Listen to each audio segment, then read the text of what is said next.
Welcome to Archrivals Football. That's the Bearman. I'm the Master of Mayhem. Preseason Week 2 starting now. Welcome to Archrivals Football.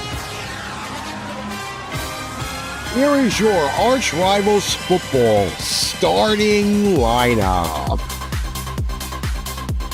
Starting at defensive end, number 94, Alex, the Bear of Texas Alcazaz. Starting at quarterback, number 24, Ricky, the Master of Mayhem Litwinkowicz. Archrivals Football is brought to you by 6ix9ine Productions. Welcome to Archrivals Football. It is yours truly, the Master of Mayhem. On that side of the glass over there, Mr. Alex, the Bear of Texas Alcazaz. Alex, it's time to talk some pigskin. Oh, yes. So, after our first 2 episodes back in the seat for Archrivals Football, we're back now for preseason week 2. Apparently, we are having technical difficulties somewhere because I'm not seeing our YouTube feed. I am not seeing our Facebook feed. So I don't know necessarily if we are currently live anywhere. But that might be... well, I know we're on... no, I don't even know if we're on YouTube because it's not showing up. No, we're there. I'm actually watching it right now. We're on YouTube? Okay. Because I am not seeing us on the Book of Base at all. Mm-hmm. As a matter of fact, I tweeted that we're live, and I invited everybody around the world to come in and join in on the fun. Well, I'm just trying to see where our feed is actually going. But if we're only on YouTube right now, then I'll only concentrate on... Oh, no. We are on our main Pain Train Pipe Bomb page. All right. Shocking. Hold on a second. Our main Pain Train Pipe Bomb. Oh, see, there we are. Okay, so I'll just keep an eye on that. All right. So, starting it off, we're going to go with some news. And I want to start off with the fact that joint practices seem to be not only a good way to get reaccustomed to the competitive sides of nature, but we also have found that the lovely parts of brawling, arguing, fighting is become like a nature of habit for joint practices. Yes, sir. And as a matter of fact, star running back Saquon Barkley, his reaction actually made ESPN NFL headlines as he says that he, quote, hates joint practices. And I don't blame him.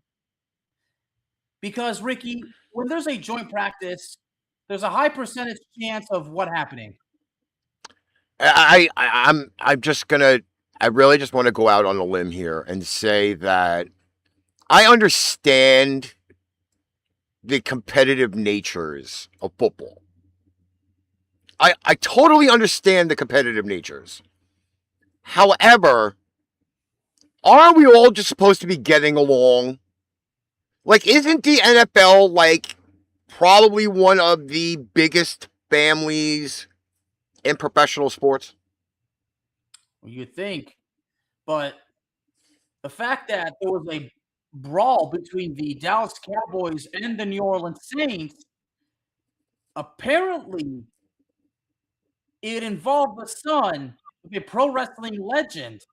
So I'm going to ask you right off the bat, Ricky. Before I ask you, I need to ask you if you're ready for this, because you need to hear this. Sure. Of course, some would think that there was a 141% and 2/3 chance that Scott Steiner's son would be involved in the brawl. Again, not shocking. Not shocking. Because was he not already suspended for the regular season Well, he's just not for the entire season. I think it's 6 The games. first 6 games. So Something like that.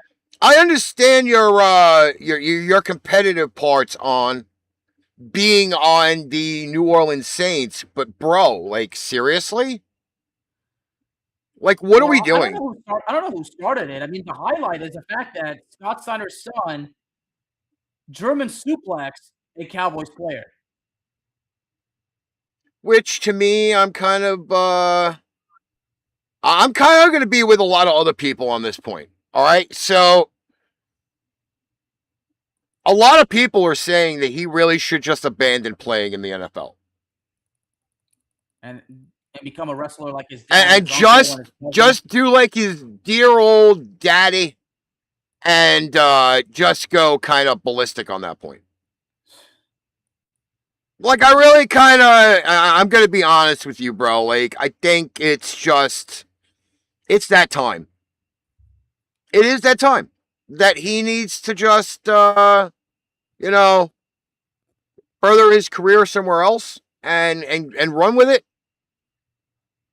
I mean, there are the memes running around with him in the headgear and just legitimately,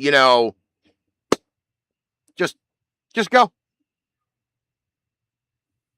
Just go. Just do it. Because, I mean, that's not the only brawl there was in practice this week. Or in the first 2-3 weeks of the season. I mean, let's talk about the Patriots-Eagles joint practice. Like, not for anything. That was, bless you. I mean, there was a little bit of aggressive play between, former teammates. There was Mac Hollins doing a new version of the Dirty Bird between his legs. Like, I thought that was pretty funny. But we also look at the fact being that there's history between A.J. Brown and his former team, the Philadelphia Eagles. So it was a little rough and tough. And we get to see them Saturday night. It's a game we're going to be covering in a little bit when we get to the schedule. But I don't get it. Like, I don't understand how players and coaches could just not get along. They're there to practice. Practice. Not play a game. Practice. So, like, it's a little bit of a weird conundrum, that we're kind of seeing all of this stuff going on, but damn, bro. That's all I gotta say. Damn. Right. And hello to everybody in our TikTok chat, our Facebook chat. I don't even know why it's on this page. But because I didn't set it for there.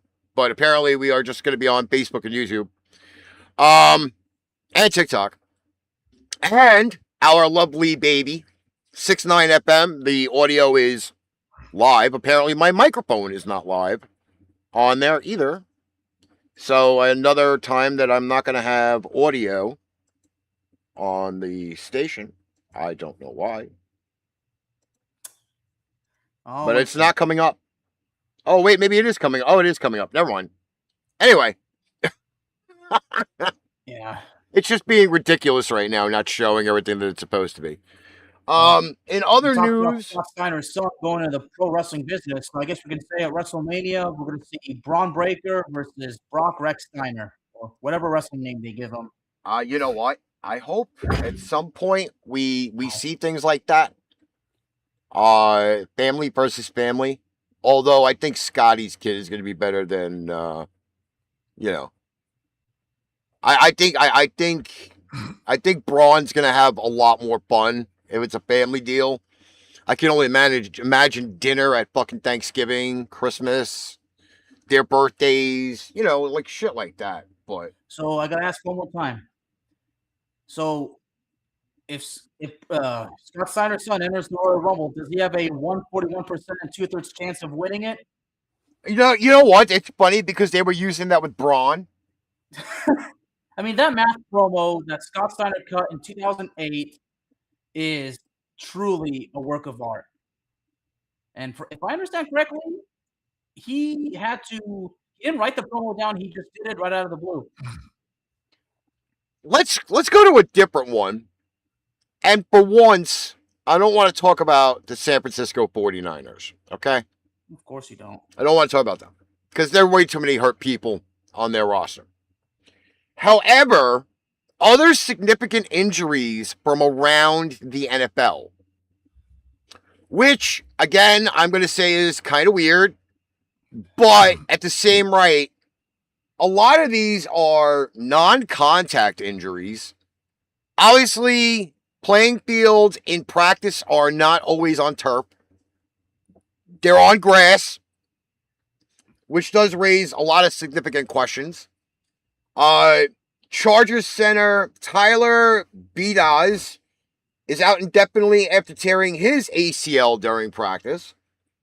Oh, the former Cowboy? The former Cowboy.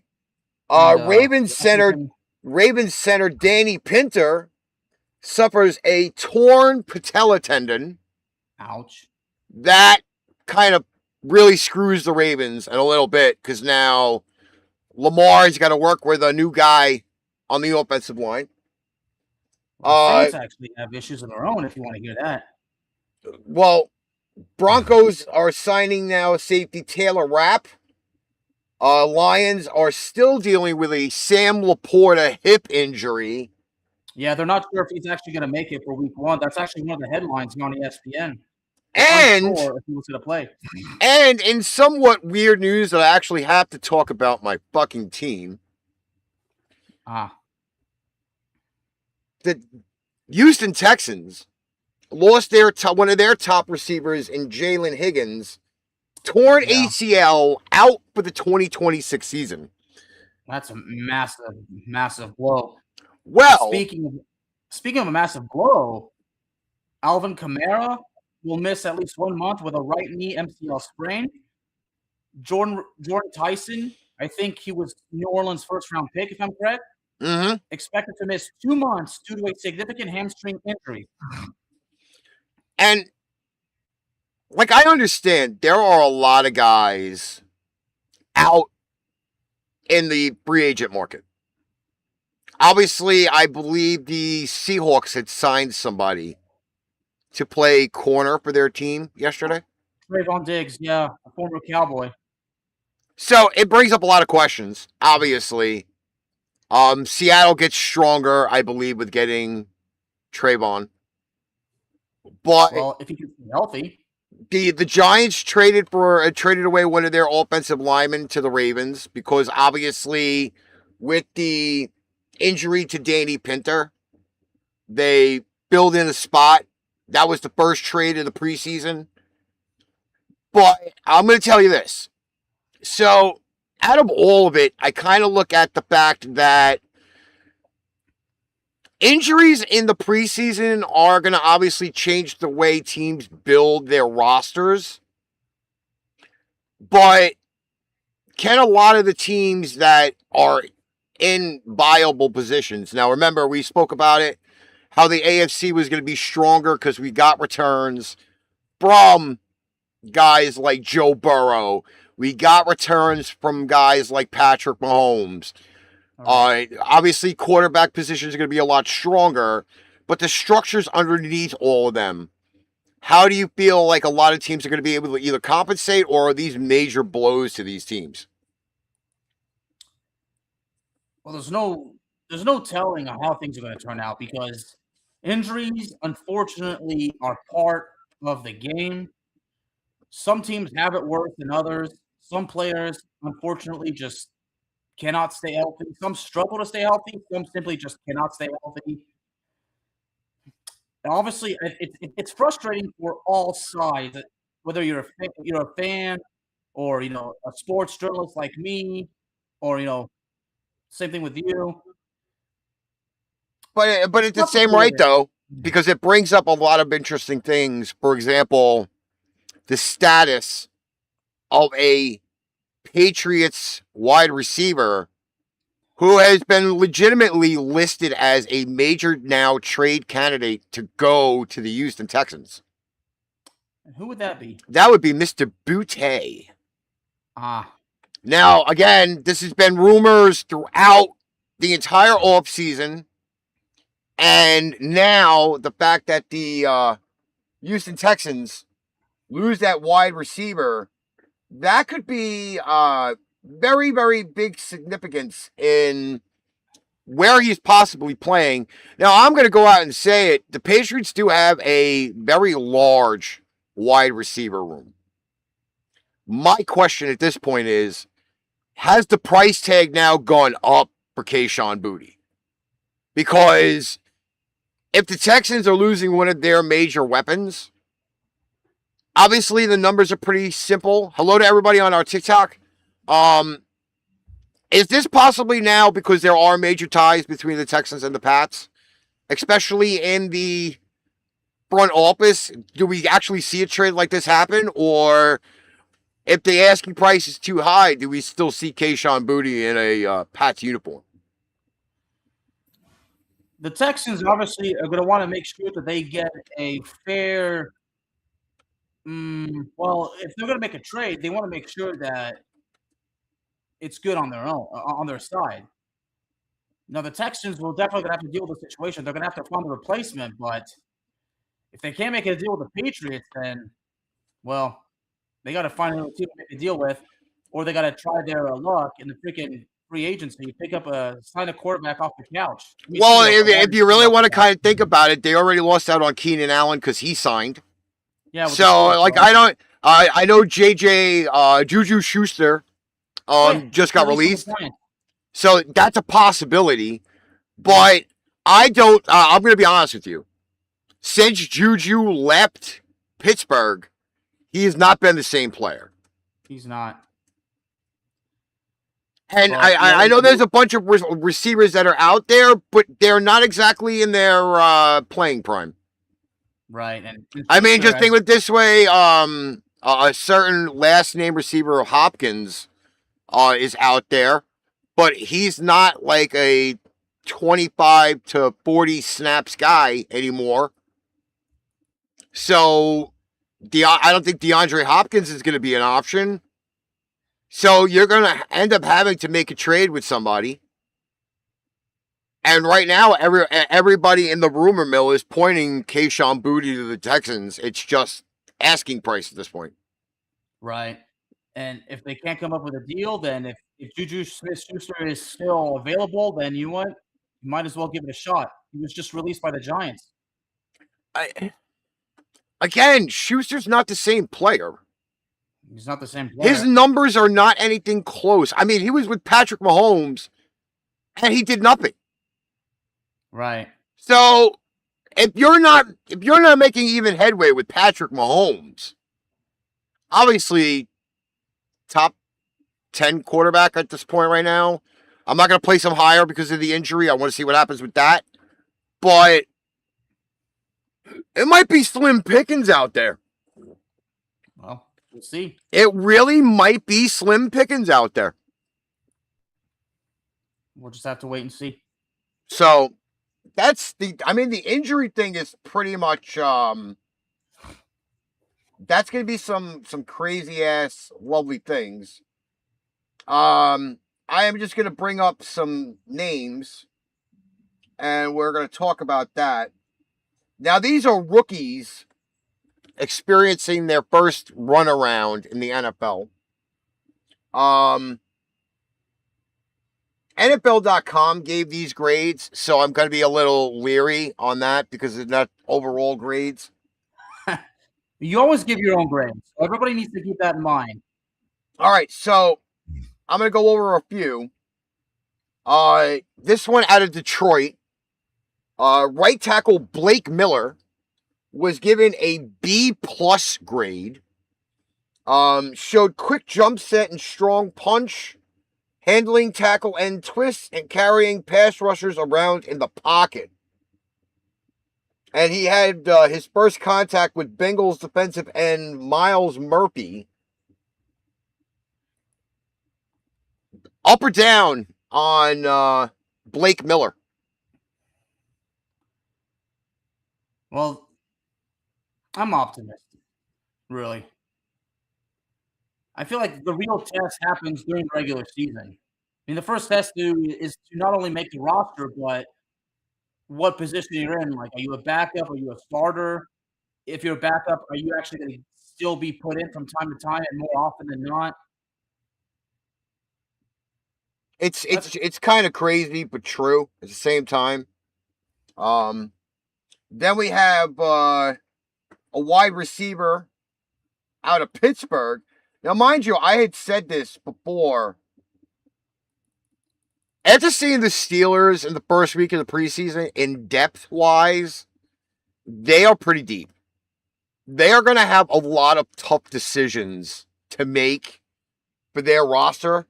And I'm going to be honest, cutting down from 90 to 53 is probably going to be one of the most difficult things to do on the planet. They talked about wide receiver Jeremy Bernard.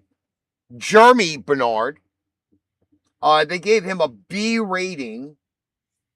I don't know if he really had a lot of great stats for the game last week, but wide receiver is definitely something that the Pittsburgh Steelers need a flux of. Well, like, I'm sure that in one of our previous episodes, you acknowledged that Pittsburgh looks to be as strong for the first time in a long time. Did you not? Yes. Okay. And I think you specifically acknowledged that the wide receiver core is a particular talking point about the Steelers that cannot be overlooked. Well, obviously this is going to be the last hoorah for Mr. Aaron in sure Pittsburgh. How many times have we heard that? Yeah, you know what?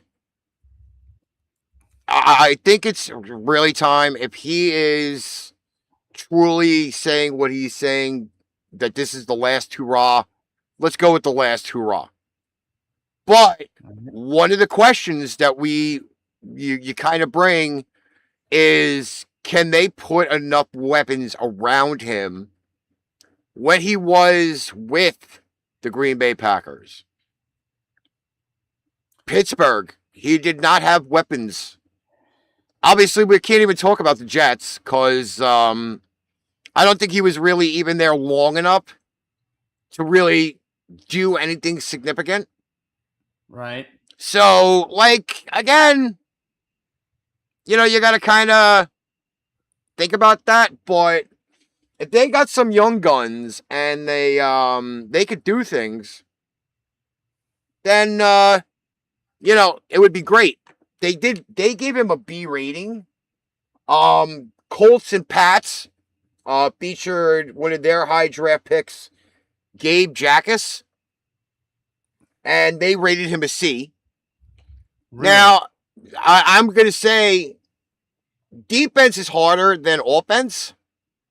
He's a linebacker, isn't he? Yes. Okay. Outside linebacker. Right. They did say at some points he had a little bit of a high ceiling.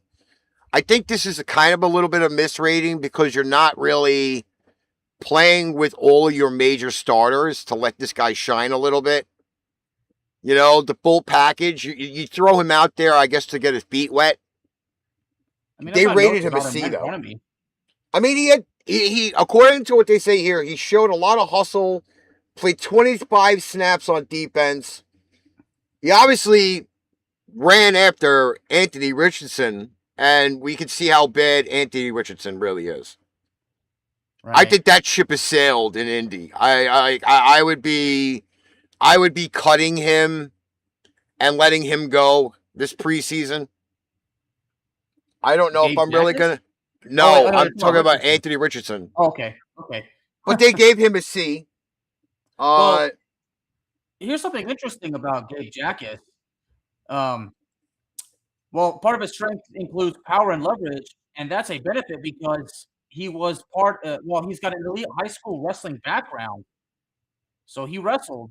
So that obviously helps. It also mentions, quote, relentless motor because he's known for high effort, a nonstop motor, and solid speed to power conversion as a pass rusher.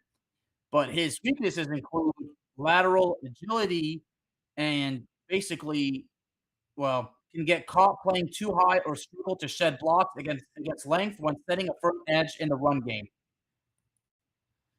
Well, one of the problems he had is he wasn't able to shed a lot of tackles. And I don't remember exactly which players he went up against in the game. But I'm going to say this, though, that if you can't shed tackles, the only thing you're doing is preemptively opening up spots for other players to pass rush. That's the only bonus to that. Like, people will concentrate on you and, try to take you out. However, like, if that's the way we're going to go, that's the way we're going to go. So, again, like, it's one of those things, but at the same rate, that might not look good for him. He might end up being a backup. But again, you never know what price shopping you could do on the free agent list.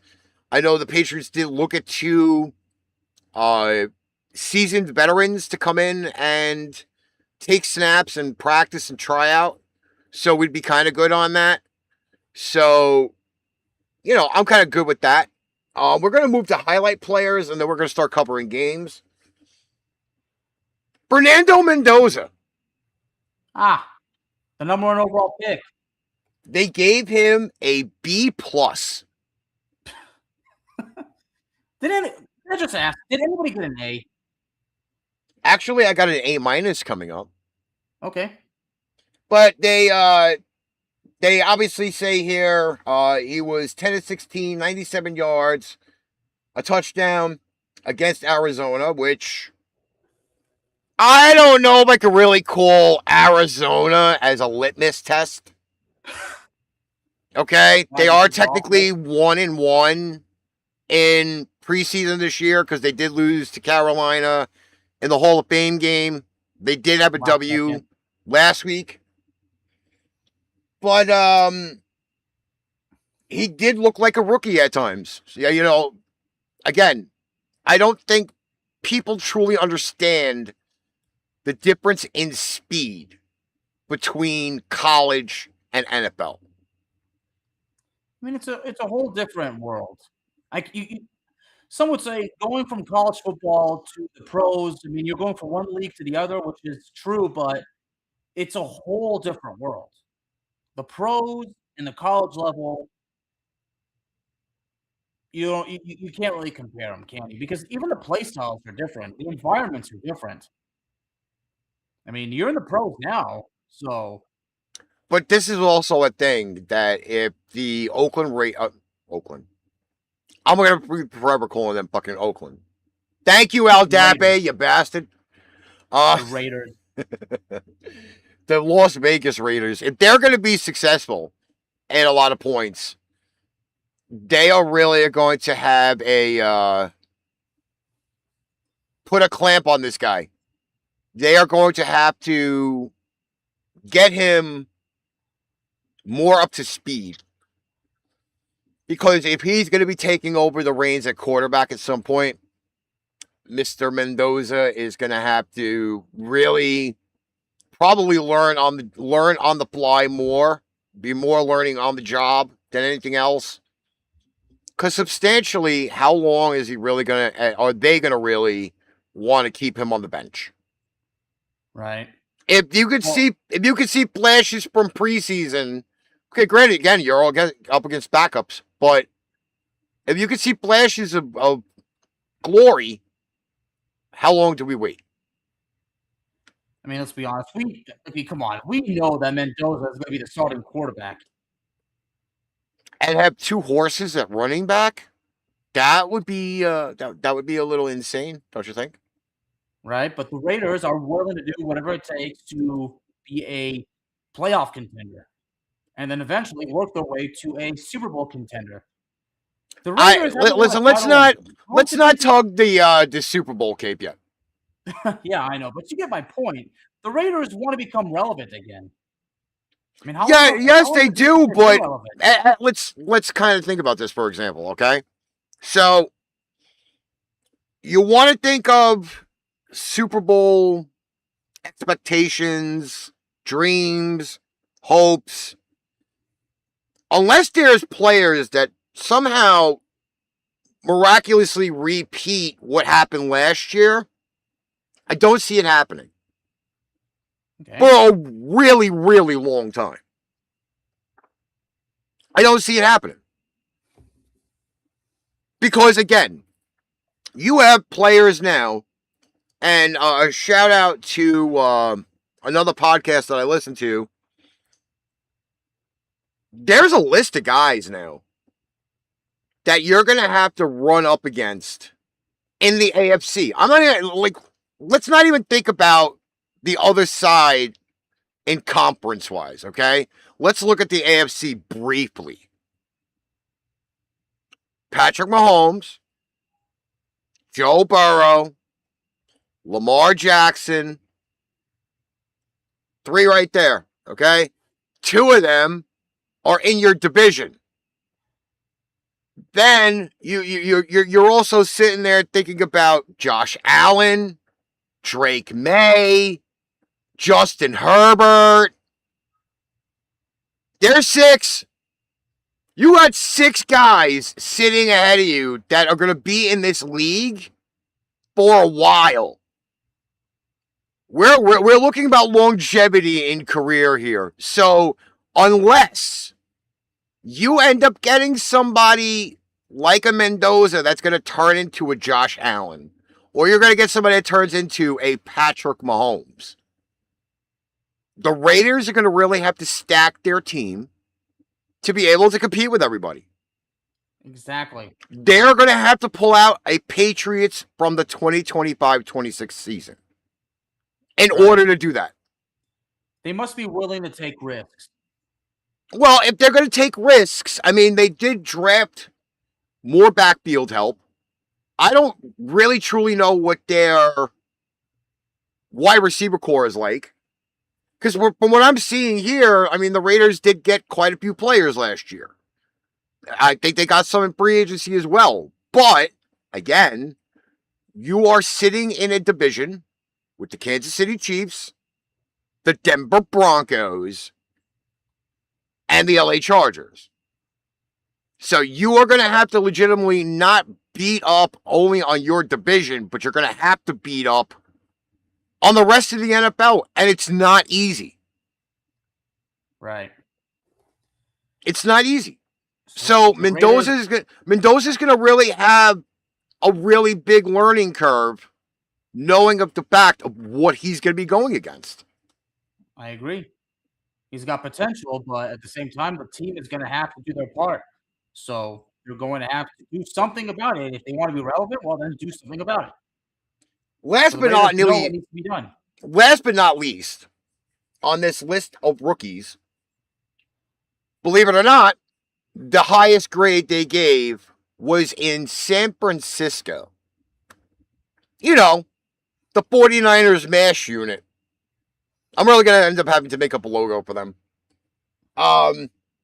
Deshaun Stribling was the highest grade on the rookies for the preseason after 1 week.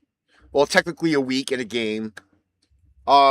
He can help for the makeup of the loss of Ricky Pearsall, which I think at this point, Pearsall's career can. Because, let's be honest, all right? He hasn't played since 24. He was out all of last year. Now he's going to be out again this year. Like, he obviously is just taking up a roster spot. Put him on injured reserve. See you later. Hope that your injuries all heal again, because he re-injured himself. But I think that they really did find something in Stribling, and hopefully, you know, obviously he's making the roster, and he really does have high ceiling and high potential for a lot of the things of what they were talking about.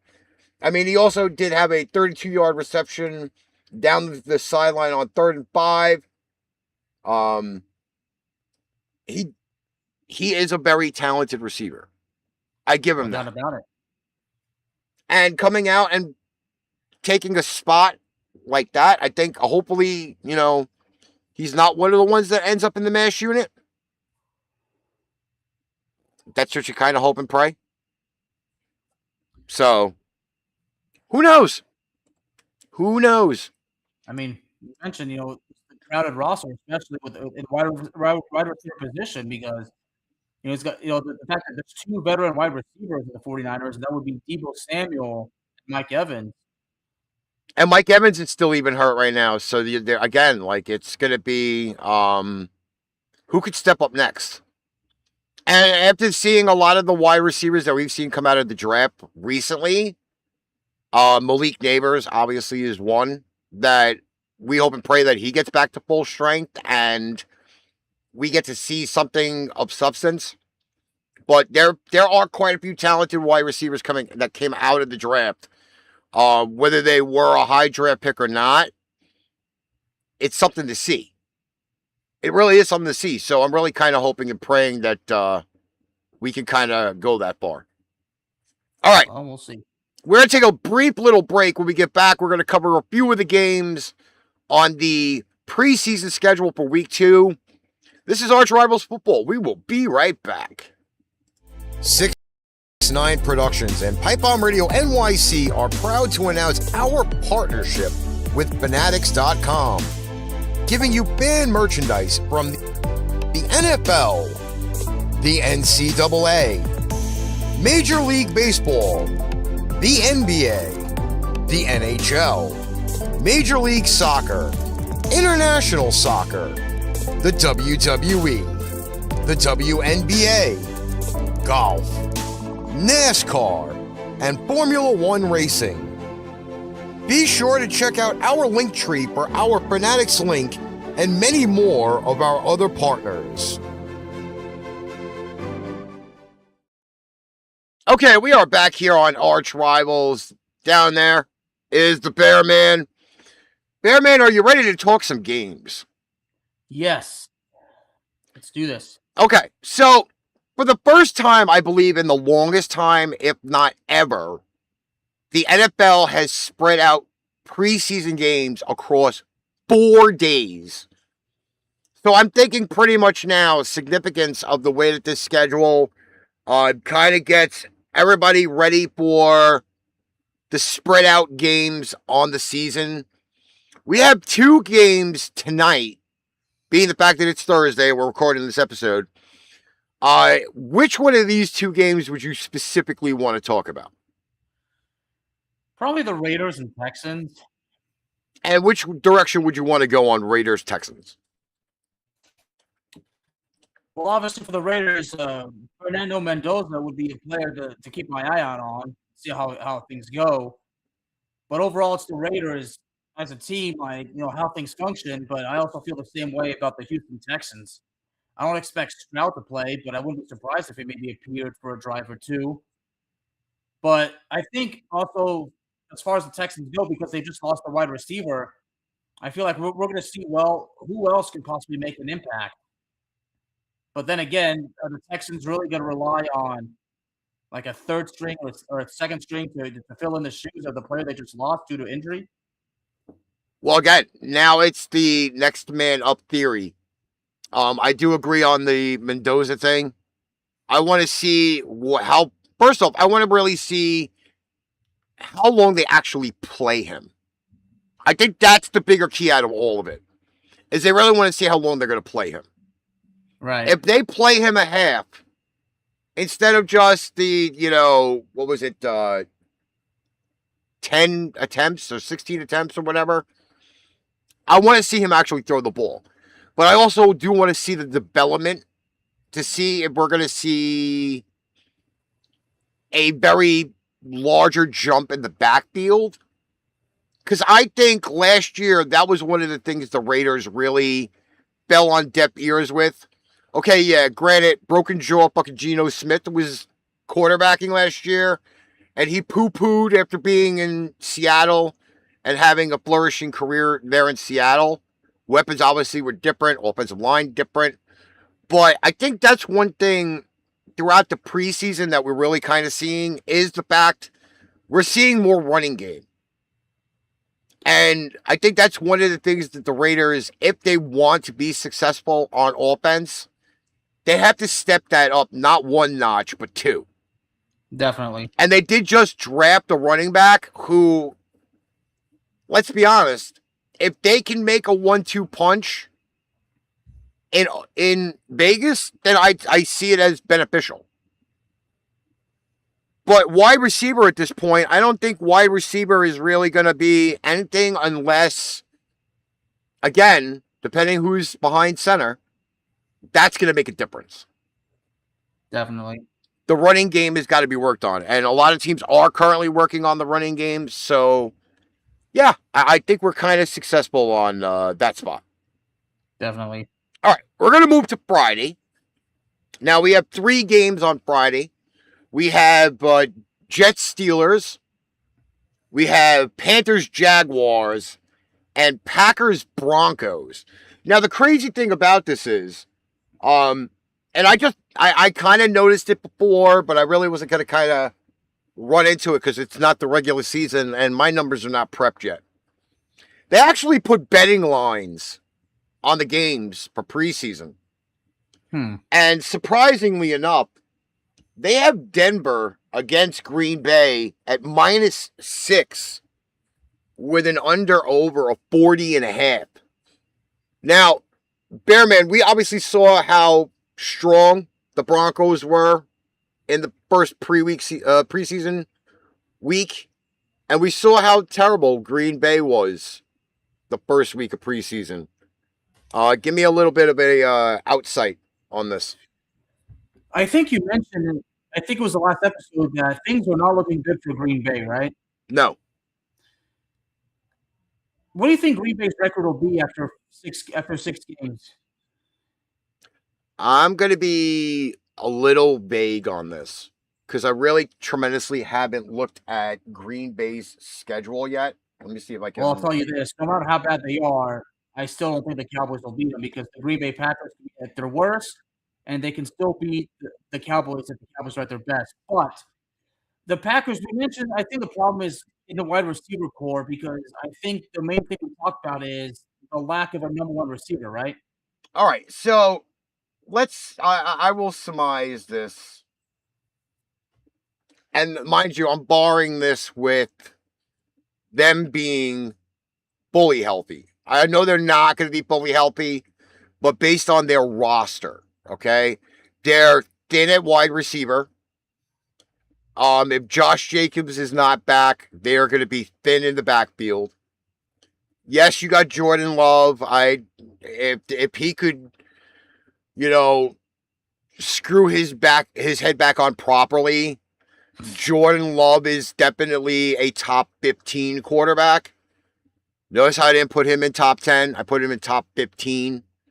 Then I'm kind of looking at it the fact of, okay, week 1 they play Minnesota.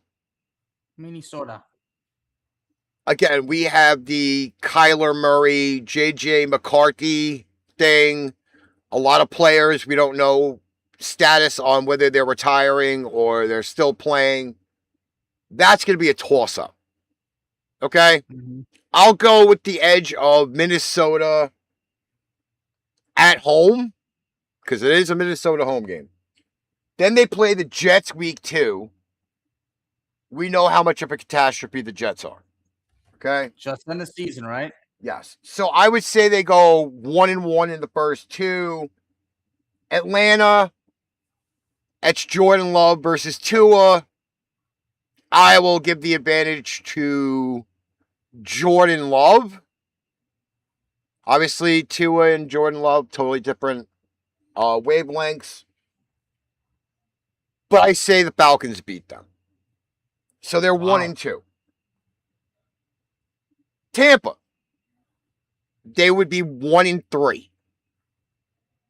I understand there's no Mike Evans. I understand Baker Mayfield is contract issues. But Tampa still has a good defense. So 1-3.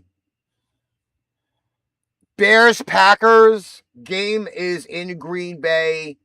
I would go with Green Bay. 2-3. Week 6, they play the Cowboys. At home. I'm going Dallas. So Green Bay at 2 and 4. Are you trying to just make me feel good, Ricky? Are you serious? No. See, here's the difference, okay? Mind you, Dallas is obviously one of those teams we've seen fluctuate throughout the entire season. Mind you, next week we are covering the NFC East. Or the next show we're doing NFC East, okay? Dallas is better prepared than Green Bay. They have a running game where, again, availability of Josh Jacobs is more significant. Dallas has a established wide receiver core. Okay? So I'm definitely offensively giving points to Dallas at this point. Now, mind you, I am not stroking the Dallas bone the way I have in years past. Only the fact being is I give you more faith in your team than a lot of other people do. But you do love my show.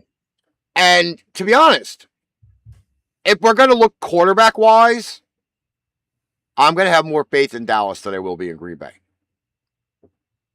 So you have Green Bay at 1 and 4. I had them at 2 and 4 through 6. Oh, right. So this is now, mind you, barring. This is not even. This is not all with substantial, full healthy teams or the fact that rosters are not exactly set at this point. So again, like that 2 and 4 could easily be 3 and 2 or 4 and 2. But I'm still not going to give them credit to Dallas. And I'm probably still not going to give them credit to maybe a team like Chicago or Tampa or Atlanta. Those are 4 games that could easily flip-flop without knowing anything. Okay? Right. Again, we don't know if you're going to have Penix in over Tua. We don't know if, you know, the statuses of what's going to happen in Minnesota. Like, maybe, just maybe, again, like, there's 2 more preseason games. God forbid that JJ ends up starting over Kyler. Like, I mean, they've already significantly said, oh, Kyler's going to be our starting quarterback. Maybe he tweaks a toe or something. You don't know. Like, we won't. You really can't define a regular, actual, defined schedule record until we know exactly what NFL rosters are. So I could tell you that if we were going to do a regular season preview of what records would be, I'm not doing that until I know what the final rosters are. And I think that's another thing that you kind of sit here and think about because, hey, you know what? I'm going to make my predictions and the season doesn't start for another 2.5 weeks. So let's not go prediction hunting right now. I can only give you a basic summary until I know what everybody's rosters look like. But in this case, I don't see the Packers going in fully healthy. The Broncos, yeah, they have questions, but they're a lot healthier than other teams. So let's just run with that. All right. I did mention the other games on the schedule. All right, we're on Saturday now. Saturday has 10. Luckily, it's not 5 because we don't want to make fucking fun of Jaden Daniels again, although we are. We have 10 games on Saturday. Okay? Now, I will say this. Where my mouse is currently, now if you're listening to it on the audio, you're not going to see where my mouse is. Buffalo and Cleveland. The ongoing shit show in Cleveland is where I really want to see the focus of this game. The quarterback carousel. That is where I want to see what is going on. Because Mr. Deshaun Watson has come out and said, I don't give a rat's ass what the fans say. I am here to get my starting job and play football. Your thoughts? Well, I think Shedeur Sanders is starting this one, right? I believe so. Right, because I remember the head coach mentioned that Deshaun Watson would start the first game and Shedeur Sanders would start this one. So I would imagine that Sanders is probably going to play the entire first half. I don't expect Josh Allen, who, by the way, is my prediction to be the MVP this year. Well, if he does play, it's probably going to be briefly, but he might play the first quarter. But I don't know. I'm not sure exactly what to expect from Buffalo's side, but in Cleveland's case, I mean, Shedeur Sanders is basically what I'll be keeping my eye out on because we don't know who's going to be the starter in the regular season, and we're not going to find out until probably after the final preseason game. And I don't want to make a prediction. I feel like the time is just not right. I'm going to go out and say, like I usually do, been there, done that, burned the t-shirt. Burned it. That ship has sailed. And it's out to sea. I am tired of hearing about Deshaun Watson. You're tired of it? I'm tired of it. No, Ricky, you are sick. No. I can't be sick and tired. I don't have the fucking puke bucket available. Okay? But it's no laughing matter, right? The only reason why he's even still on this roster is because of that contract. Somebody needs to sit him down and say, guess what, bro? You don't need to show us anything anymore. Because when you were healthy, you played like poo-poo. You are not the quarterback for the future of the Cleveland Browns. Just the way I called them the turd burglars, you are the head turd burglar. You are the weakest link.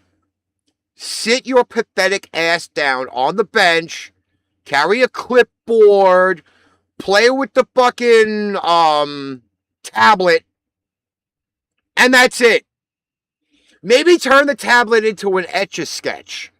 And maybe sell some of your drawings on the Etch-a-Sketch. Because I'm done with Deshaun Watson. He's been in Cleveland how long? And how many games has he played over that time? He's not played a full season. He went 1 year without playing. He's done. Why are we still investing time in Deshaun Watson? Give me a battle of the quarterbacks with Shedeur Sanders and Dylan Gabriel and call it a fucking day. Call it a day. I don't care if you got to put Deshaun Watson on your fucking practice squad. Get him off of the fucking playing field. Make him your fucking third starter and just fucking not put him in the lineup every week. Do that. I don't care how much money you got invested in him, but he does not need to see the field. Maybe from the stands, the owner's box, somewhere up there, but he does not need to see the field. You want to know what Deshaun Watson's record in Cleveland is? Yes, please. 9-10. And he's played, and give me the longevity of what his career is. And we keep sitting here wondering why Deshaun Watson is still got a job in the NFL. Well, his contract and the guaranteed income obviously would speak a lot, I would imagine. But on a positive note, Ricky, in 2023, in the 6 games that he started, he did have a 5-1 record, and that was derailed, I think, because of a shoulder injury or he broke his arm. I mean, whatever it was an injury. But the following year, 1-6. And then that's when we had that gruesome Achilles. Was it an Achilles tear? I think it was an Achilles tear, but I know he tore up his entire knee. So Or I whatever don't. it was. Yes, it was. Yes, it was an Achilles tear. Yes, yeah. But again, well, let me see if I can pull up the contract. I mean, yeah, he's been in, to answer your question from earlier. You wanted to know how long he's been in Cleveland, right? Yes, how long he's been in Cleveland and how many games has he played since? 4 years in Cleveland. He was traded March 18th, 2022. He was traded from Houston. Okay. The Texans also sent a 6th-round draft pick for 2024, and the Browns sent their 1st-round draft pick in 2022, 23, and 2024. We'll talk about a Herschel Walker trade vibe, but the contract, a new fully guaranteed, it was 5 years, $230 million, making it the largest guaranteed contract in NFL history at the time of the signing. Well, again, I will say it. I've had enough of Deshaun Watson. Give me Dylan. Ricky. What? I think there's one detail about the contract that I didn't mention. What's that? Fully guaranteed. Yeah, well, they can fully guarantee his ass sitting somewhere not on the fucking main part of the field. But still, because he does not need to be there. He does not need to be there. So the Browns should just be able to do nothing? The Browns should make him his 3rd-string quarterback. Again, give me Shador. Give me Dylan. That's it. There should be no more. Like, I don't understand what's happening in fucking Brownsville. Like, I'm not talking about the part of Brooklyn either. Browns in fucking Cleveland. You know, the third burglar stadium of the world. The dog pound. Yeah, that's dogs taking a lot of shits. Speaking of shits, let's go to Miami and New York, meaning the Giants. I think this game here is really going to show truly to Miami Dolphins fans how bad their season's going to be. Because the Giants are 28-0 at halftime. Well, then there's proof. And I mean, it goes to show how well the Giants are slated to win this game by 3.5 points. 3.5. 3.5 points over the squish the fish Dolphins. Okay. Oh, now, hey, Jeremy. I'm going to go out on a limb and I'm going to make sure I clip this. Okay. Clip it. Shout out to my friend Antonio Medina, because he's a big Jet fan and he is running a show with a Dolphins fan. He wanted me to be part of the show, but I have a little bit too much on my hands between doing Ringside, Archrivals, Pipe Bomb Radio, and 6ix9ine. So I can't do show number 5. That's redunculous. Not ridiculous. I would love to have this guy on Cowboys Talk. I'm not gonna lie. Redunculous. But anyway. No. So I have heard through TikTok lives, Facebook lives, podcasts, everything else. Also high expectations for the Miami Dolphins. In fact, I threw up in my mouth not once, not twice, but 3 times, hearing Dolphins fans saying they're winning 7 games this year. 7! They will be lucky to win 3. Although now I'm pretty sure that one of my friends since middle school, who's a firefighter, who now lives in Miami, Florida, that's his hometown, part of me says he might roll his eyes, but then he might say, well, at least Alex is telling it like it is. I'm going to go out on a limb. Again, we're talking about the NFC East next week.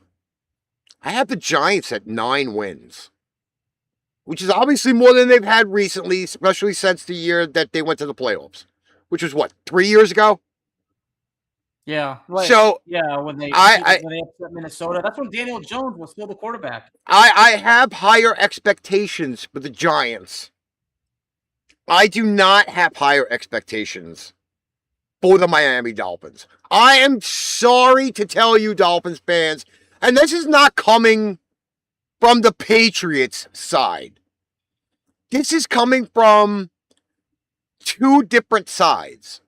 One is called common sense, and the other one is reality. You legitimately pulled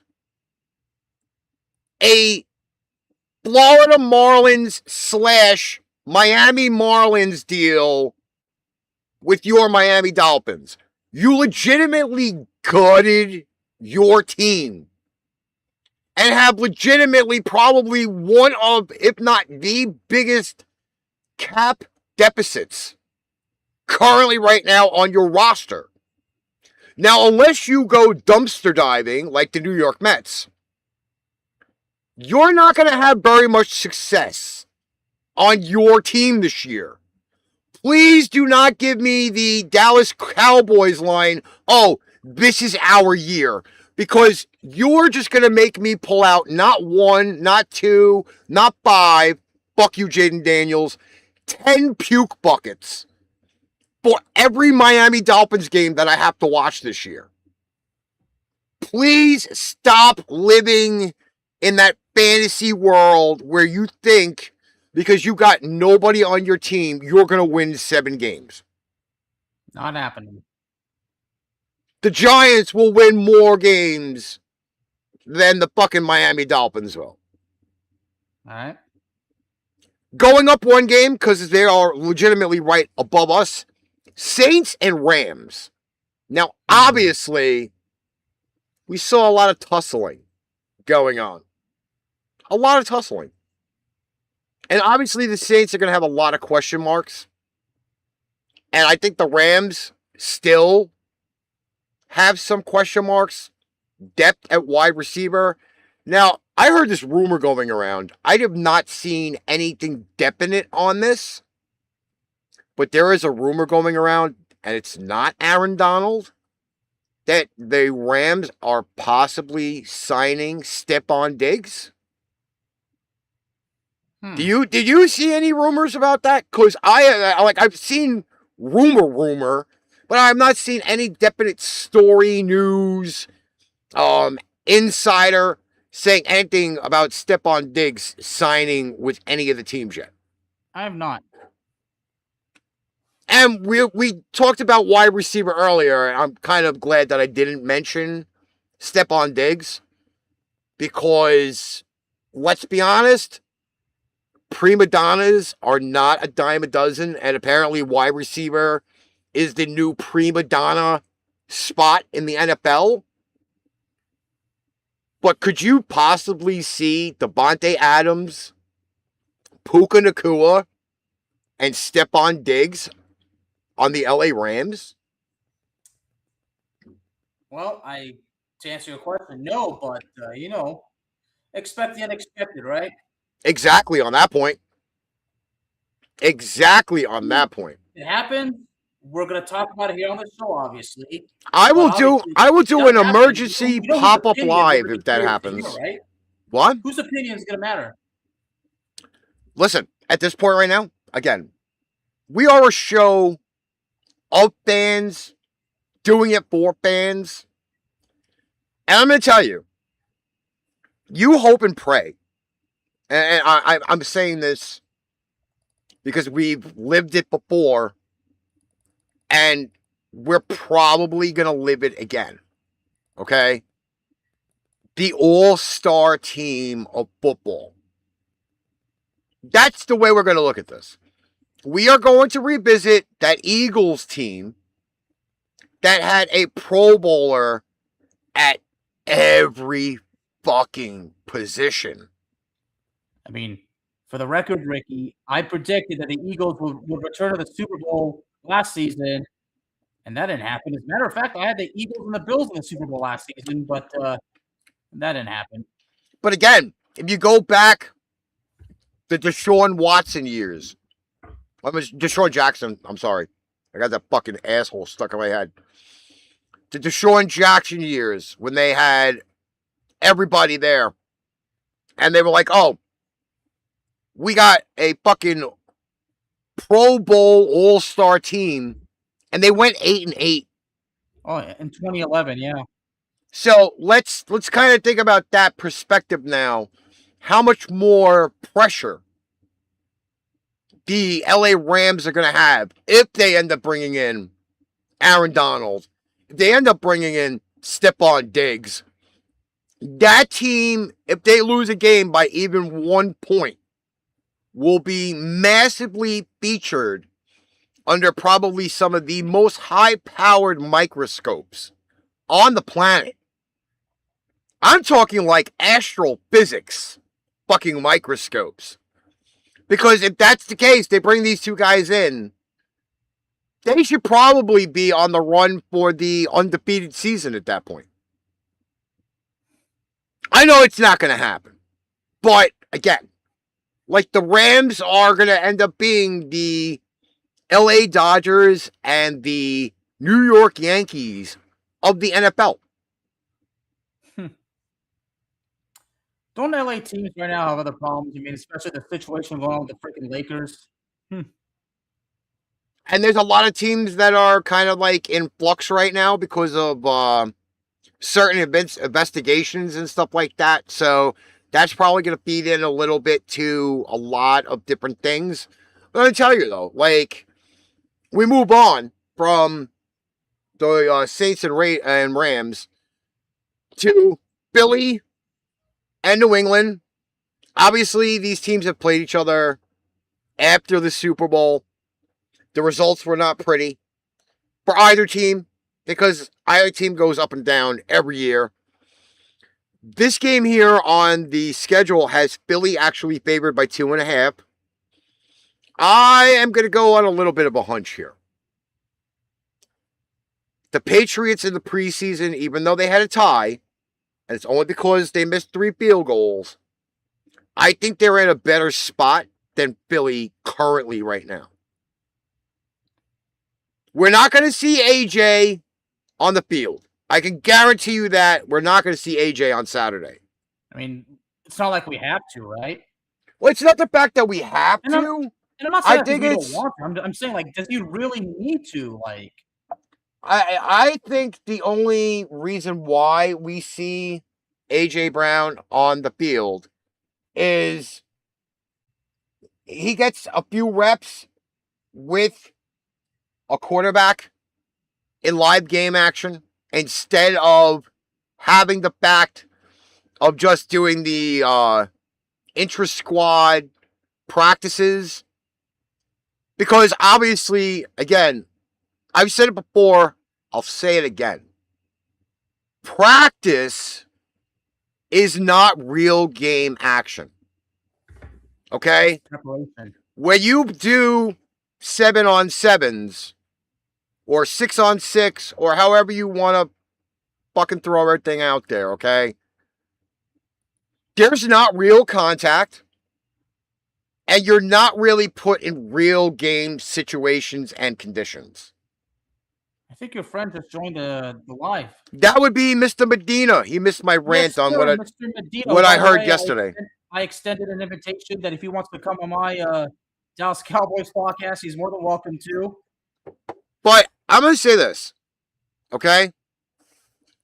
Barring the history between these two teams, now, obviously, AJ traded from Philly to New England. Obviously, that's going to be a dramatical storyline for everybody. This is not about AJ. This is not about shenanigans and rumors of him and Jalen Hurts not getting along, or somebody got their girlfriend stolen. Like, this is not what we're fucking watching this game for. No Okay? attitude era stuff. No, it has nothing to do with that. This has to do with both teams and their depth. Philly showed me nothing in their first preseason game. Well, they got their butts beat by Baltimore. New England, I got to see not the wide receiver battle, because we obviously know we are chock over full at that position. Okay? I need to see more cohesiveness in the offensive line.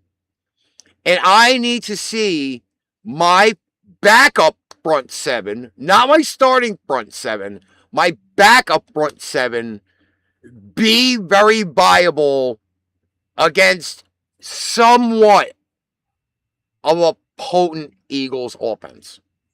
But last week, Philly showed me nothing. They showed me nothing. Nada. Zilch. So now let's see where Philly steps up. Okay. It's definitely not going to be anything close to the practices, though. Right. I mean, it's practice. All right. We legit have 3 games left to talk about.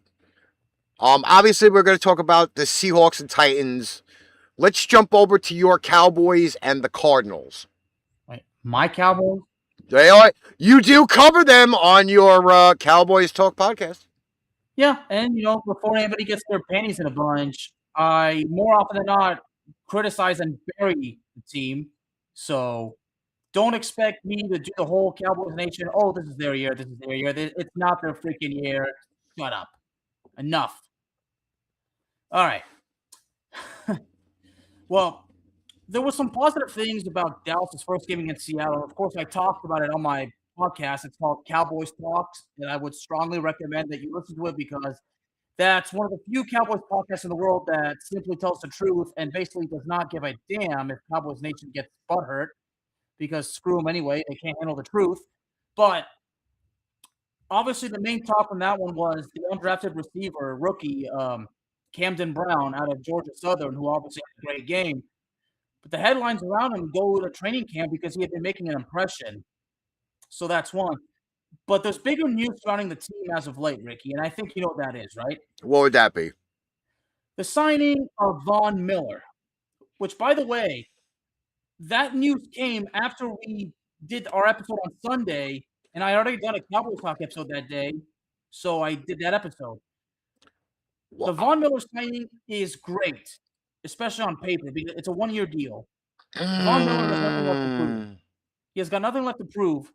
Now, Von Miller is a hometown boy. He's from DeSoto. That's where he played high school football. It's near Dallas. So Von Miller is basically at the final point of his career. He might as well end it playing for the team that he grew up watching. But I think it's good, but I don't expect Von Miller to be the full-time starter. I probably expect him to get anywhere between maybe 10 snaps per game. It depends on how everything goes. I don't know if you just saw the expression on my face, but I'm going to say this. He's taking up a roster spot. He's taking up a roster spot. Wait, so you don't like the signing, do you? I do not like the signing whatsoever. I do not see Von Miller as being a viable, useful piece in Dallas. Did you feel the same way when he was in Washington? Yes. But look how that turned out. He minimally contributed to a Commander's front 7 defense. Minimally. Okay? We have seen Von Miller go from Denver. We have seen him go to Washington. We have seen him now go to the Dallas Cowboys. Well, there's 2 teams you forgot. I'm going kind of chronologically, okay? For the last 3 teams that he was on. Okay? He's done. He's done. Yes, even Buffalo, but Buffalo, he was actually fairly decent there. Okay? He's done. He's reaching for Jerry Jones's wallet to get one last significant payday. That's it. Him and Deshaun Watson belong in the same fucking boat. Been there. Done that. Burned a t-shirt. Boarding his cruise plans to sail off into the sunset. Von Miller is not even a shadow of what he once was. whether it was Buffalo, whether it was the second trip to Denver, whether it was the Washington Commanders. He's done. Can we stop it with this shit? Why are we going to sit there and say, oh, well, he'll play like 15 to 20 snaps? It's not worth it. Why? How much was Von Miller's 1 year deal? Like $6 million or something like that. Okay, so for the $6 million, we couldn't get two players at like $3 million that would give us the same production as Von Miller. What the fuck are we doing? Yeah, it's $5.5 million. Okay, but again, we still can't get two players to give us the same, maybe what, 6 sacks, 15 to 20 snaps. Oh, we are like, what the fuck are we doing? I thought the point of the NFL was to get younger, stronger, more skilled players on our team to have a chance to win a Super Bowl, but we're going to sign how old? Von Miller? 37. Does he have his fucking walker? Does he have his fucking cane? Did somebody? Someone looking great at practice so far. Practice. We're talking again about fucking practice. See, I did that on purpose, y'all. I did that on purpose. Practice is not a fucking regular season game. I mean, you're right. You're not wrong, buddy. Okay? He's 37 fucking years old. Somebody get him an NFL accessoride. Somebody get him a fucking scooter for the fucking sidelines to go back and forth from the fucking locker room to. Jesus Christ! There are more viable players out there that are better than Von Miller that you can spend money on, but we're going to bring this fucking guy who's only going to play maybe for fucking 17 games, for fucking 17 weeks, a total of 200 snaps? Come on! Jerry, start taking your fucking geriatric medicines. You know, maybe start taking more Metamucil or some shit, you old bastard. And fucking look at your team better, because you don't need Von Miller. Now, if Von Miller would have signed with the Rams, I probably would be sitting here saying the same shit. If he would have re-signed with the Washington Commanders, I would be saying the same shit. But if Dallas, who is now going to be competing in a division with fucking two other stronger fucking teams, give me a fucking break, bro. Come on. You're dealing with fucking Billy and the New York Giants. You signed Von Miller. That's your fucking answer. Fucking horse's ass. If he signed with the Patriots, you'd be. I would be fucking livid. I would be like, Mr. Kraft, in all fucking serious respect, Mike Brable, do me a favor. Yo. Out. Because that's a jersey I definitely would not invest my money in. Watching his fucking old, wrinkly, 37-year-old ass, but trying to fucking go through it. No. Sorry. I'm not dealing with that shit. Now Jerry World's going to be... Dude, you're going to be sitting there bitching and complaining every fucking Cowboys Talk episode after every game. We signed Von Miller for what? What the fuck do we sign him for? $5.5 million for 15 to 20 snaps a game. Give me a fucking break. So that you're predicting I'm going to go off this season because how bad this is going to shit the bed? Exactly. This is gonna shit the bed worse than fucking Deshaun Watson.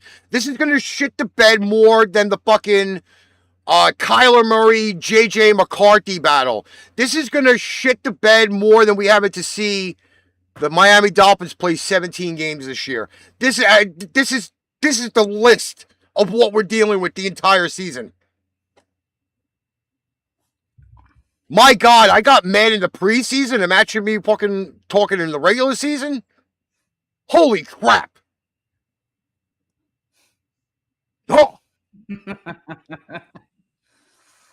All right, now I do have to come down a level, because we were trying to not make this show longer, and I am fucking ranting and raving about things. Yeah, we got to pick it up. All right, Seahawks and Titans on Sunday night. It is the only game on Sunday, which I'm kind of glad it's on at 8 o'clock, but I'm also kind of not glad that it's on 8 o'clock, because now our next episode for Archrivals is going to end up being Monday, doing recap, news and notes, and then we'll be back again, I think, on Thursday. But Seattle, Tennessee, obviously Cam Ward is the quarterback for the Tennessee Titans. Let's see if he can not poo-poo another start or another quarter. Will Levis returning to the Titans. He didn't do any better. I'm actually going to turn around and say this. The Titans are probably going to be the same way the Miami Dolphins are. They're going to be in the same boat as the New York Jets. They are probably going to be in the boat. I want to say other teams, but I'm not kind of really too positively sure. But I think the Titans are going to be fighting for one of the top picks in the NFL draft this year. There's no expectations for the Titans as far as I'm concerned. It's just a matter of how many games they can win. They're not exactly in the easiest division either. Mm-hmm. I mean, they're in the same division as Jacksonville. They're in the same division as Indy, and Houston. So I'm not saying they're going to have a great divisional record, but it's also the same, right? Oh, I feel bad for Tennessee Titans fans. You guys better be hanging out in fucking Nashville drinking and listening to country music. I think that's the only way you're going to soothe your savage beast for the NFL season this year. I think Seattle is just going to, again, a lot of things have been happening throughout this preseason where teams are trying to figure out the run game. And I think if you're going to take the pressure off of Cam Ward and you're going to take the pressure off of Will Levis, you got to fix that running game and hope and pray that they will carry your team to somewhat significant glory. If they have that issue, then, you know, that's just the way the cookie is going to crumble. All right. Yeah. Quickly going to take another break. When we come back, we have the NFC South preview, and then we are going to wrap up the show. That is the Bearman. I am the Master of Mayhem. This is Archrivals, and we will be right back. 6ix9ine Productions brings to you today one of the best, if not the best ticket app on the market today, TickPick. Buy live event tickets online at lower prices. TickPick has no service fees. Get last-minute tickets to your phone instantly with TickPick. Buy today. Not ready to buy yet? Learn how to price freeze. A new way for customers to continue saving by using the TickPick app and freezing prices while they plan. With over $100 million in customer savings and counting, we guarantee the best prices. That includes tickets for sports, concerts, and theater. Yes, I said theater tickets, damn it. Use the link in the description of our show and start getting great deals on your tickets today. The Master of Mayhem said so. Okay, we are back here. It is Archrivals Football, recording on the 20th of August, 2026. And I'm going to say this. Again, we see all of the lovely games happening in the preseason. Obviously, there are some preseason games left. I'm pretty sure tickets for games currently right now in the preseason are starting out at like $10. Right. And working their way up. Preseason is not the same way the NFL season is. And I'm going to be honest with you, knowing the fact that there are a lot of teams going to be looking for the glory side of the NFL season. Again, the AFC is stacked. Stacked. We have a lot of good teams. Teams that didn't make the playoffs this year are going to make runs for the playoffs this year. And let's be honest, the NFC might not be as strong as the AFC is, because there is more significant offenses on the AFC side than the NFC side. But I'm going to tell you, like, I'm pretty sure we're even going to get tickets from TickPick to go see the Houston Texans play the LA Chargers in November. And for what I saw, tickets started out like $50. So we'll be definitely taking advantage of TickPick. We hope you guys will take advantage of TickPick too. If you need the link, I will send you guys the link. And you guys can get NFL tickets. MLB postseason is going to be starting soon. NHL regular season starting in a little over a month and a half. NBA is going to be starting. I know Alex covers a lot of the international football going on. You can get tickets for that as well. You can't miss on TickPick. Well, and until then, y'all, please check out our radio station, 69 FM. Check out Ringside Chaos. Check out Internet FC. Check out Cowboys Talk. And, of course, Pipe Bomb Radio. All right. We need the support, y'all. We do need it badly. And we have no strings attached now. We are fully out there with 6ix9ine that the shekels could start rolling. So we definitely need your assistance. Yes, I started the new contract. But before we move on, Ricky, I feel like the fact that you went on a rant about Von Miller, I mean, it's obvious that I set it up, didn't I? I think you are, in the fashion of that, you are a little bit more subtle when it comes down to it. I think sometimes the fan rage really shows how much we actually care about our teams. Right. Now, granted, I am a Pats fan. You follow your Cowboys. But in general, knowing the fact of how much we actually cover on our show, that you have to sit there and be in depth with a lot of the other teams in the NFL. Right. For example, starting off our NFC South preview. Woo! I actually have notes for this. We start off with the Atlanta Falcons. Well, I think I know the top story about that one as far as offensive potential. May I? Well, here is the question. One of the major questions.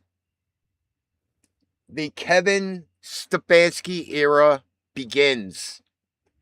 Do we feel that Mr. Stefanski, head coach, coming over from the Cleveland Turnburglars, how much success will he have in the Dirty Bird Nation?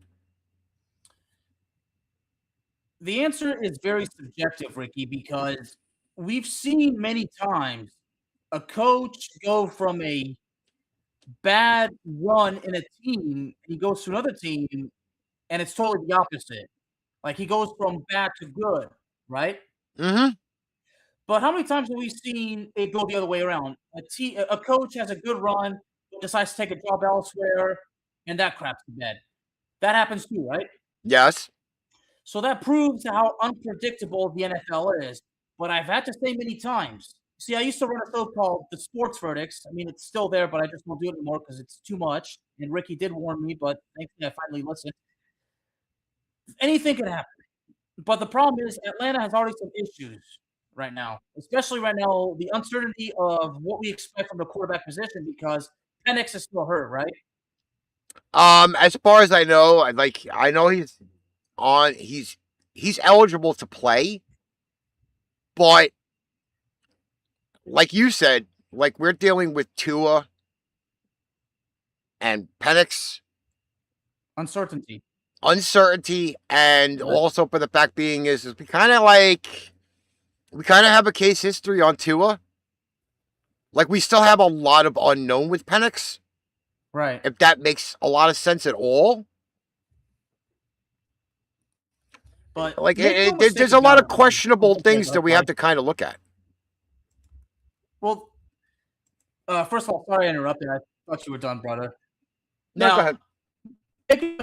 Atlanta has some brilliant, unique offensive weapons. Drake London, the tight end from Florida, Kyle Pitts, Bijan Robinson, who played his college football at the University of Texas, my beautiful home state. So the weapons are there. Speaking of Mr. Robinson, he just signed a 3-year deal. And if I'm correct, I think that's the highest paid contract for a running back in history. Am I right? Yes. Okay. Now, Bijan Robinson is definitely. I mean, if I'm playing fantasy football this year, I don't know if I am or not, but Bijan Robinson is obviously one player that I would want really bad. So the weapons are there on offense. So as far as I'm concerned, the Falcons have the potential offense, but the unanswered questions hinder that a little bit because of the elite offensive playmakers. They can carry a new coaching staff and a quarterback to early momentum. So Atlanta, I think that's the case. But the problem is there's unanswered questions at quarterback, but not only that, but at defensive situations as well. Atlanta's defense, I think they're going to have problems.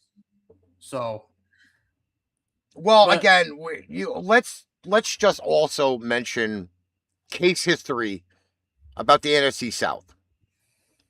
There has never been a really defined winner for quite a period of time right now, where we have had not one team for the last few seasons finish over 500 and win the division.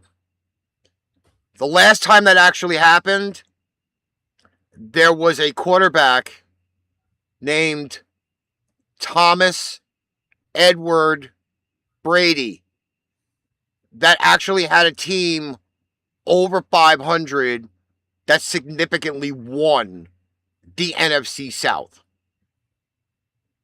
Rightfully so, we call the black and blue division as the North, because you have potentially 4 teams in that division that could win everything every year. They send probably some of the most teams into the NFL playoffs. Now, it's sad to say, as we kind of move up to the next team on the list, the Carolina Panthers were not a 500 team last year, skated into the playoffs, hosted a game because they won a division, and we run into this shit. Now, Atlanta's team is very talented. In fact, I probably could say if, and quote, big if on that, if the offensive line can do its job, I have a feeling that Bijan Robinson can break the rushing record.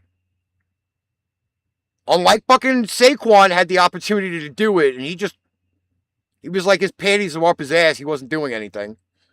But I think the Eagles benched him. I know. So you know Saquon wanted to. Yeah. But again, I think Bijan Robinson has massively enough talent, just like Jamar Gibbs, that they could break the rushing record. Is it going to happen? Probably not. Yeah. But again, the Falcons are a talented team. Right. I think going back to the initial point, Kevin Stefanski has got to be that beacon of hope. He's got to be. And I'm going to go out on a limb. Tua's going to be a backup. Okay. I think because of the fact being... It's a judgment call, Ricky. It's You're not just making a judgment call. It's not judgment. It's performance. Right. And performance has to do with health. Tua's been banged around too many times. Right. Which is why I'm legitimately worried about him. I mean, remember that site about that concussion? And that was scary. And he's going to be playing on a team that is massively viable on defense. Tampa Bay, good on defense. Carolina, their front 4, good on defense. Okay? The Saints can get to the quarterback. There's 3 viable teams there that I'm not saying these are like top 20 defenses, but they all have players that can get to the quarterback. And if Tua steps wrong or don't see somebody, it is night for Tua. Penix is going to be a little bit more mobile than Tua, and I think he's going to be able to read the defenses a little bit better than Tua. So at some point, Penix is going to end up taking the baton and saying, hey, I got to run with this team. I have receivers. I have running backs. Let's run. Speaking of Michael Penix, I do have his status if you want to hear it. Go for it. Well, he remains limited to 7-on-7 drills in practice as he continues to recover from the ACL surgery he had back in November of last year. He has yet to be cleared for full team reps, so he remains sidelined for preseason games. So if I were to guess, he's probably going to miss at least, I would say, 2 to 3 games of the regular season, but we'll see. But I think if he hasn't already started, he will be undergoing the final medical checks pretty soon. Or he might already be doing that. We just don't know. So let's go from one quarterback to another. Bryce Young, quarterback of the Carolina Panthers. His 3 seasons haven't quite been the Bryce Young that we expected him coming out of college. And there's a lot of fucking bullshit that people have been talking, oh, they're so great in college. Why do they not transcend into the NFL? Are we going to see a better Bryce Young in 2026 to 2027? I don't know.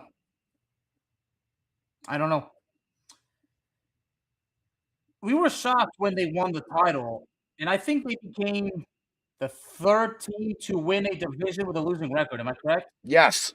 I know the first one was Seattle back in 2010. I'll never forget that upset win over the defending champions, the Saints, when Marshawn Lynch had that 67-yard run. Who was the second team to win their division with a losing record, Ricky? That was in the NFC South, by the way. Oh, no, I'm sorry. That wasn't the NFC South. That would be the Washington Commanders. Oh, that's right. Yeah, in 2020, the year of the of course, we know what we were going through at the time with the whole worldwide thing, but yeah, they didn't even have a name at the time, the Washington football team, because some people got. Okay, well, we're not going to go there. But I believe the last two winners to come out of the NFC South both did not have a 500 record or better. So that would make Carolina the 4th team. Mm-hmm. Okay, well, let me look. 2024 NFC South champion, if I may.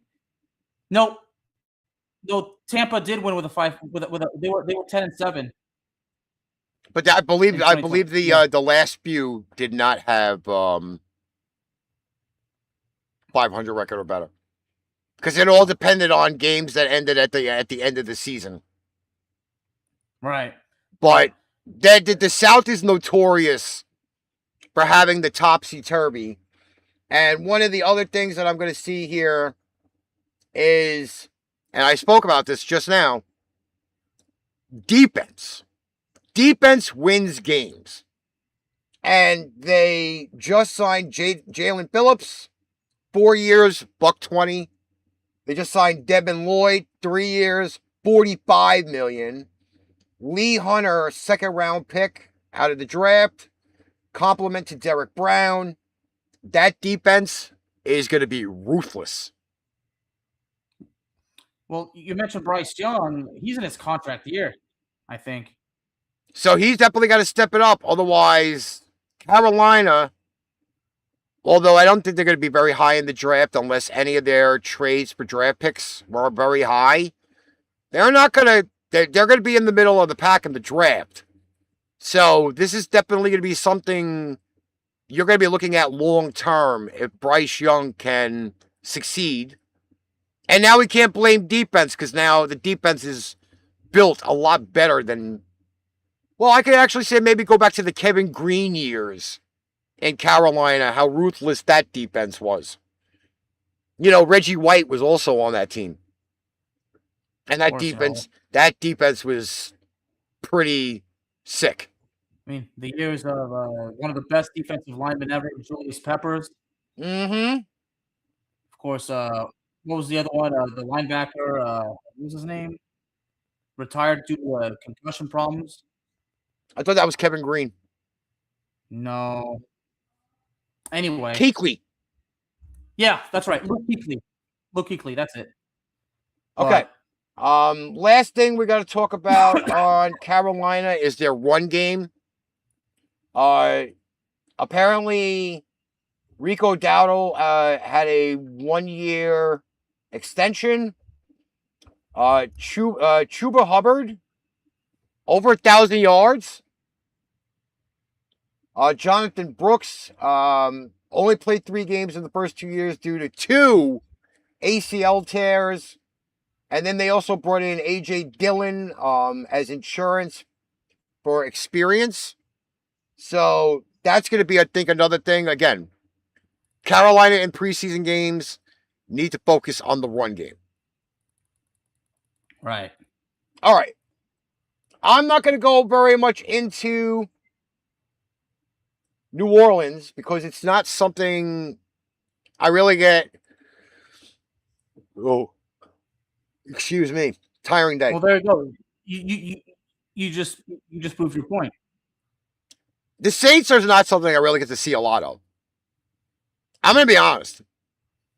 As famous as New Orleans is, I don't get to see a lot of New Orleans, except for games. And I understand they got a bunch of new weapons, but they still have a guy on their team, which I honestly think he probably should call it a career. I think Alvin Kamara should call it a career. He's been hurt way too many times. He can't stay up. I mean, I do feel bad for him. I do. I mean, he was a third round pick in 2017. I mean, he's been with the Saints his entire career. And right now, as of yesterday, ESPN said that he's out for at least a month. But I have to stress, at least a month. But when I say I stress, Ricky, somebody with an injury history like Alvin Kamara, if they say he's out for at least a month, that guarantees that it could be 2 months, right? Yeah. I mean, again, I feel bad for him. I really do. But I think Ricky's right. It's kind of sad to say. I like Alvin Kamara as there's nothing about him to hate. But you know what though? The longevity of his career is the problem. Right. When you make him a feature back, you're not able to give him breathing room. Like this year, they have Travis Etienne from Jacksonville. That really is kind of going to be Kamara's replacement. Right. But the problem that you have is that you relied on Kamara for so long that you didn't give him any other help. Graham, yeah, you have Taysom Hill. That's kind of a freak show in itself. But what other really options did you have in the backfield? You didn't. Kamara has passed his expiration date. And again, it's very unfortunate. And they also have Jordan Tyson. They have Jordan Tyson, but I believe now he's hurt. Yeah, and he's New Orleans' first round pick this year. So that's going to be kind of the thing. And then I think to finally wrap up New Orleans, the Cam Jordan finale season tour. I think Cam Jordan actually will officially hang it up after this year. That guy has been a beacon on the Saints defense. And I really do hope and pray that he actually does go out on somewhat of a high note. Like, I would really love to see him have a really great season. What's up, Christina? So I really kind of hope and pray Cam Jordan rides off into the sunset.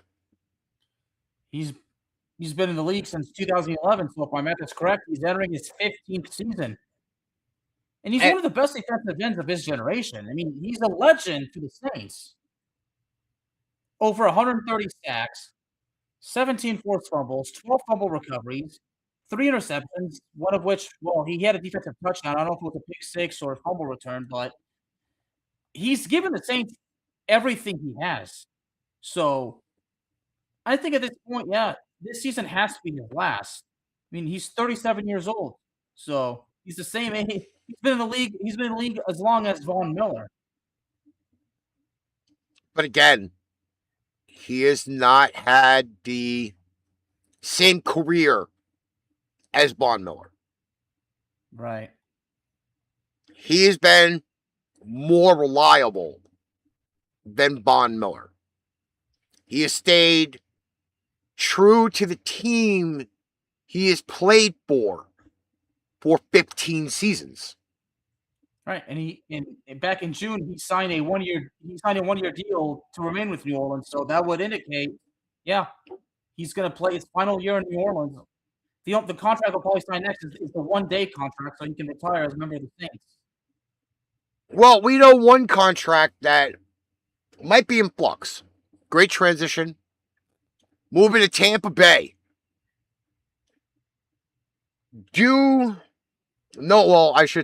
Knowing the history of the Tampa Bay Buccaneers and one of their best free agent signings, Mr. Baker Mayfield, has resurrected his career in Tampa Bay. Obviously, Cleveland, he was with the Rams, he was with Carolina, obviously has been in Tampa quite a few seasons. Is Baker Mayfield playing for an extension, or is he playing for free agency this year? He's 31 years old. I don't know if I can see a team taking a gamble of giving him a massive blockbuster deal. You mentioned he's in a contract here this year, right? Mm-hmm. Okay. Suppose he has a great year as far as numbers go, and Tampa not only wins their division, but let's say Tampa makes it to the divisional round where they narrowly lose. Baker is probably willing to stay to Tampa if they can offer him a deal. Again, I don't know if I can see a lot of teams going after him. I mean, I might be wrong, but he's not going to get a massive blockbuster deal. I mean, I'd be shocked if he did. I'm not saying he doesn't deserve it, but again, it's his age.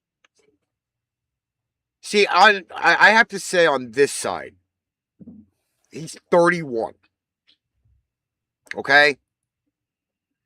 Most quarterbacks aren't going to last till past 37. Let's use Matt Stafford for an example, okay? Now, granted, Matt Stafford has had a long career. Well, Brady played till his 40s, so that's an anomaly. Peyton Manning played into his 40s. Anomaly, okay? Drew Brees was in his 40s. Anomaly, okay? But let's set the bar at 37. Even fucking Aaron Rodgers is in his 40s and he's still kind of kicking the can a little bit. But let's say 37, 38 might be like the litmus test for a quarterback in the NFL. Father Time catches up. He does. Now, granted, there was a lot of the time that Baker wasn't playing. He was sitting on the bench. Okay? LA, part of it was on the bench. Carolina, he was on the bench for a little while. So he doesn't have as much wear and tear as some of the guys that I've mentioned, playing past 37, 38. However, what kind of deal are we really looking at for Baker? 5? No. No more than 3, to be honest. You wouldn't give Baker Mayfield more than 3 years? I probably would. But again, we have to also look at the... 3 years seems logical because he's 31. He's already turned down another 3-year deal. He turned down a 3-year extension. Really? Yes.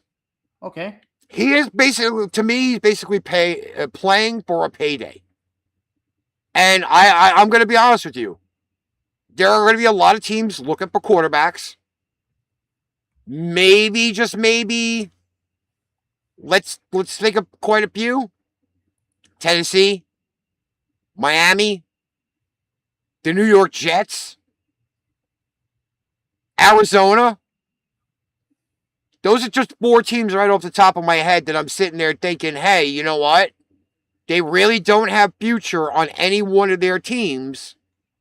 They can sign him.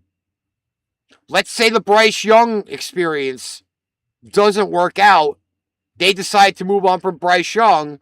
Oh, shit, we've had Baker here before. Let's bring him back. Let's say the New Orleans Saints doesn't work out. Let's bring him there. He's in a dome. 8 games a year. 9 games a year. He's protected from the elements. He's playing Atlanta. He's in a dome. Protects him from the elements. Those are considerable things to say when you got a quarterback now in the last year of a 3-year, $100 million deal. I possibly may say test the waters, and if I don't see anything, I call Tampa back and be like, yo, let's work this out. But again, we also talk about losses that there's no Mike Evans in Tampa. Tampa's banged up a little bit on the offense. That could be some issues. Second question I have, which would probably be the last question, because I don't want to worry about Tampa's defense. I think Tampa's defense, they are very strong in a lot of aspects. So you really can't kind of kick them to the curb at all. Todd Bowles obviously has been the head coach there for quite a few years. Is his job safe if the Tampa Bay Buccaneers do not have a successful season this year? How long has he been the coach now? I believe 5 seasons. I could be wrong. Because he wrongfully, to me personally, okay, I think he got kicked out of a job that he rightfully should have been there for a little bit longer.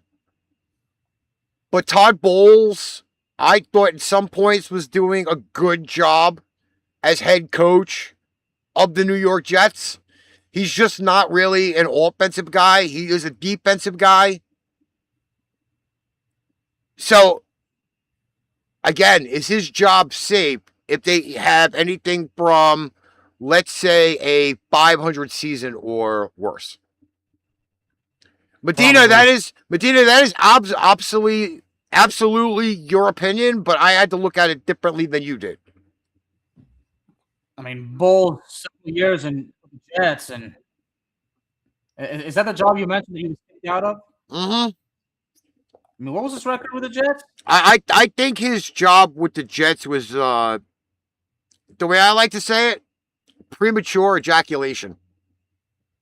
I mean, his record in New York was 24-40, although he had a winning record in 2015, although the Jets just didn't make the playoffs. Yes, but again, first let's mention, okay, and this is where Medina is going to see the light, okay? His defenses were great. His offenses sucked. He never really has had a good offensive coordinator with him. And the team cannot somehow sign quality free agents or draft players. That has always been the Jets' bugaboo, is that they cannot fucking build a quality roster. They have wasted a lot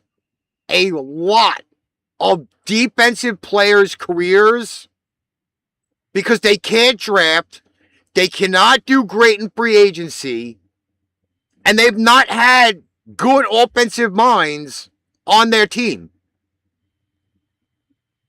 They're technically, I understand maybe Aaron Glenn is a divot head when he's running a team. But let's be honest, if you're a defensive coach, your defense should be playing better games. And Todd Bowles' defenses have been a lot better than Aaron Glenn's defenses. So what is this going to say? Tampa got their defenses rebuilt because of Todd Bowles.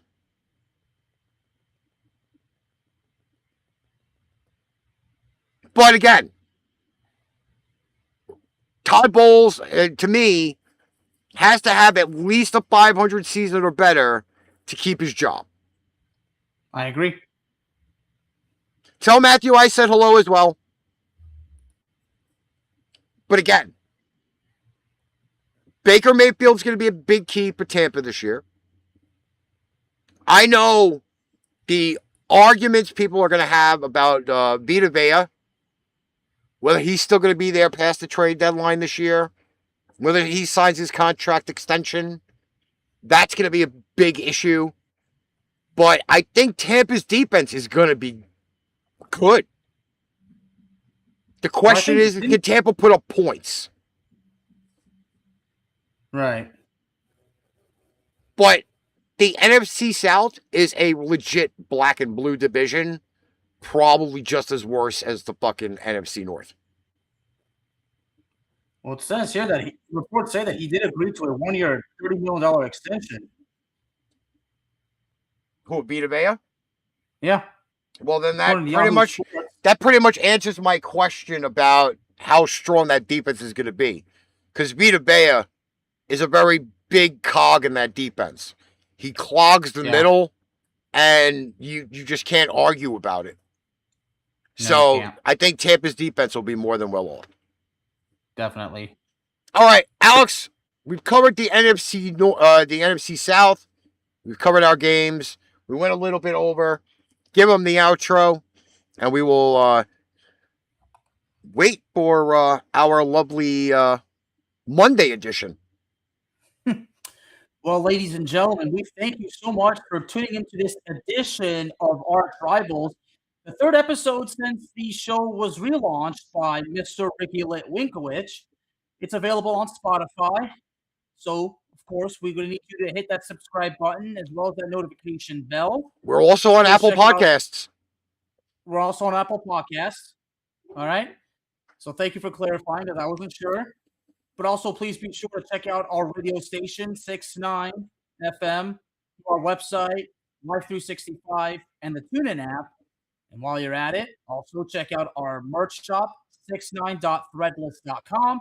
And if you want to shop on Fanatics or, as Ricky said earlier, TickPicks, well, just message Ricky and he'll give you our link. The support is greatly appreciated, y'all. You'll have no idea how much it helps us. Thank y'all so much. Well, on that note, we bid you adieu. That is the Bear Man. I am the Master of Mayhem. This is Archrivals Football. This is how you do a fucking sports show, by the way. We start to incorporate that in this, too. We will catch you next time on TikTok, Facebook, and YouTube. This is Archrivals Football. On behalf of the cast and crew of 6ix9ine Productions, thanks for watching Archrivals Football.